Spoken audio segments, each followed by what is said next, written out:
कितने मालपुए दान करते हैं अधिक मास में? 33। 31 नहीं लिखे हैं, अधिक मास की कथा में लिखे हैं 33। 33 ही क्यों करते हैं? काहे के लिए करे जाते हैं 33 मालपुए? कोई महाराज जी से पूछियो कि भैया 33 ही क्यों, 31 कर दो, 32 कर दो, और मालपुए क्यों? रसगुल्ला कर दो, इमरती कर दो, जलेबी कर दो, पर मालपुए लिखे हैं अधिक मास की कथा में, मालपुए, और वो भी 33। 31 नहीं। अभी तक आपने जितने भी दान करे 21 कर लो, 11 कर लो, 108 कर लो, पर 33 ही मालपुए अधिक मास में। तो अधिक मास की कथा में यह वर्णन किया गया है कि मालपुए इसलिए दान करे जाते हैं क्योंकि मालपुए जब बनाए जाते हैं तो उसमें बारीक बारीक छिद्र हो जाते हैं। जितने मालपुए में छिद्र पड़ते हैं उतने नरकों में हमारे घर के पूर्वजों को जाना नहीं पड़ता और वो परमात्मा के धाम चले जाते हैं। इसलिए मालपुए दान कर जाते हैं, रसगुल्ला नहीं। और 33 क्यों? 30 दिन के तो 30, 31वें नंबर का मालपुआ। हमने अगर बेटी के घर का अन्न खा लिया हो, हमने बेटी के घर का अगर भोजन कर लिया हो तो उसका दोष ना लगे, इसलिए 31वें नंबर का मालपुआ दान होता है। 32वें नंबर का मालपुआ हमने ब्राह्मण और गुरु के घर का अगर कुछ खा लिया हो तो उसका दोष ना लगे, इसलिए 32वें नंबर का मालपुआ होता है। और 33वें नंबर का मालपुआ हमने किसी के घर का सूतक या सावड़ का खा लिया। सूतक सावड़ जानते हो ना? मरे के बाद में अगर किसी के यहाँ कुछ पा लिया जाए तो सूतक का है, और सावड़ मतलब किसी के यहाँ बच्चा जन्म ले ले उसके अंतर्गत हम भोजन कर ले तो वो सावड़ का।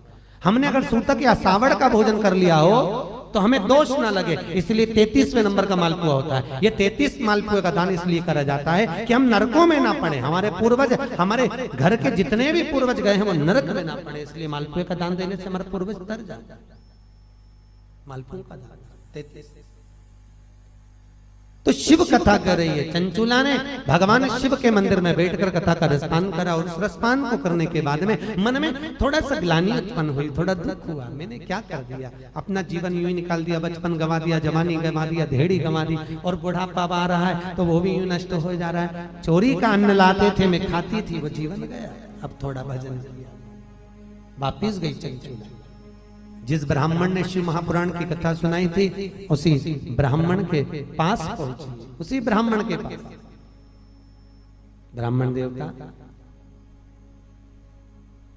ब्राह्मण देवता गुरुजन, आप मंदिर में शिव कथा कह रहे थे और कथा में मैंने बहुत सारा व्याख्यान सुना कि पापी को कैसा कैसा त्राण भोगना पड़ता है। प्रभु,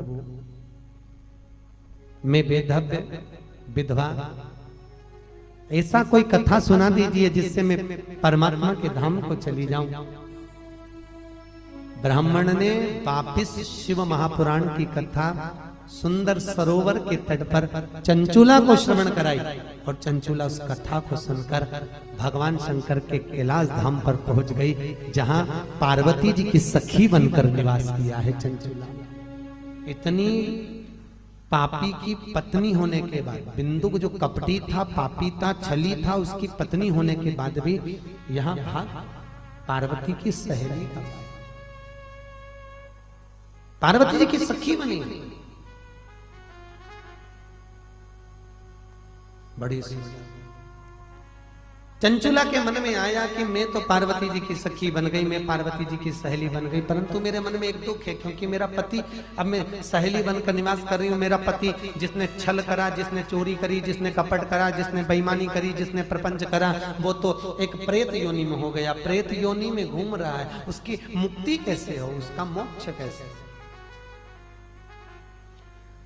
तो सूत जी सोनक जी को कह रहे हैं उस पति के मोक्ष के लिए चंचुला ने पार्वती जी से पूछा, मां जगत जननी अम्बा, जगतधात्री मां दुर्गा, हे जगदम्बा, हे पार्वती, कुछ ऐसा नियम बता दो जिसको मैं कर कर अपने पति को मोक्ष दे दूं, प्रेत योनि से वो छूट जाए। तब चंचुला के शब्द सुने तो तुरंत पार्वती जी बोली, इसका तो एक ही उपाय है, अगर जिस कथा को मैंने शंकर जी के मुख से सुनी थी वही शिव महापुराण की कथा अगर तेरे पति के निमित्तार्थ कराई जाए तो तेरा पति भी मोक्ष पा जाएगा, और वापिस मोक्ष पाकर तू अखंड सौभाग्य को धारण कर सकती है।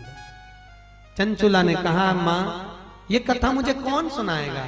अपने पति के मोक्ष के लिए मैं ये कथा किससे सुनूं? कहा एक काम करो, कथा सुनना है? हाँ।